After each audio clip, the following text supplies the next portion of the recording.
का राजपत्र charter of 1753 में देश की जो राजनीतिक स्थिति थी वो एकदम उथल पुथल मच गई और एक नया चार्टर जारी करना बहुत जरूरी हो गया, क्योंकि 1726 के चार्टर में कुछ कमियां रह गई थी। कमियां क्या रह गई थी कि वो जो जजेस होते थे वो अंग्रेज होते थे और ये बिजनेसमैन होते थे और इनसे हम फेयर जस्टिस की आशा नहीं रख सकते थे। तो ये सब कमियों की वजह से हम भारतीयों के साथ अन्याय होने लगा, तो 1753 का चार्टर जारी करना बहुत जरूरी हो गया।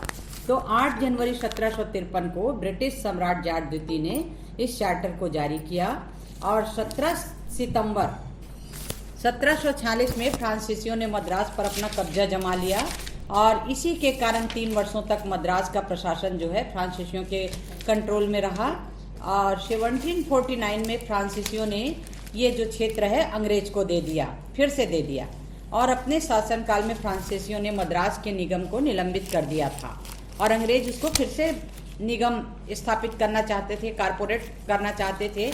तो 1726 का जो चार्टर है उसके विदेशी सत्ता के हस्तक्षेप से प्रभावहीन होने के कारण निगम को फिर से एक नया चार्टर बनाना, जारी करना जरूरी हो गया।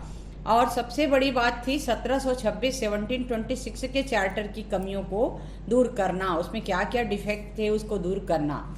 तो 8 जनवरी 1753 के राजपत्र में ब्रिटिश सम्राट द्वितीय ने एक नया चार्टर जारी किया जो मद्रास, बम्बई और कलकत्ता की प्रेसिडेंसियों में लागू किया। अब इसका उद्देश्य क्या था इस चार्टर को जारी करने का? पहला उद्देश्य था न्यायालयों तथा सरकार के बीच मनमुटाव को खत्म करना। कोर्ट और गवर्नमेंट के बीच मनमुटाव चालू हो गया था, डिस्प्यूट चालू हो गया था, इसको कैसे खत्म किया जाए, इसलिए भी ये चार्टर को जारी करना पड़ा। और 1726 के चार्टर के दोषों को दूर करना, ये 2 मुख्य उद्देश्य थे। अब इसके प्रावधान क्या थे, प्रोविजन क्या थे? पहला है मेयर न्यायालय को कार्यपालिका के अधीन किया जाना। मेयर कोर्ट जो थे उसको एग्जीक्यूटिव के कंट्रोल में लाया गया और जो मेयर और एल्डरमैन होते थे उसके जो इलेक्शन की विधि है उसको इलेक्शन करने का जो प्रोसीडिंग है उसमें चेंज किया गया, क्योंकि जो सारे एल्डरमैन थे और गवर्नर वो उसकी जो काउंसिल होती थी उसके द्वारा अपॉइंट होते थे और मेयर का अपॉइंटमेंट सरकार के कंट्रोल में था, गवर्नमेंट के कंट्रोल में था।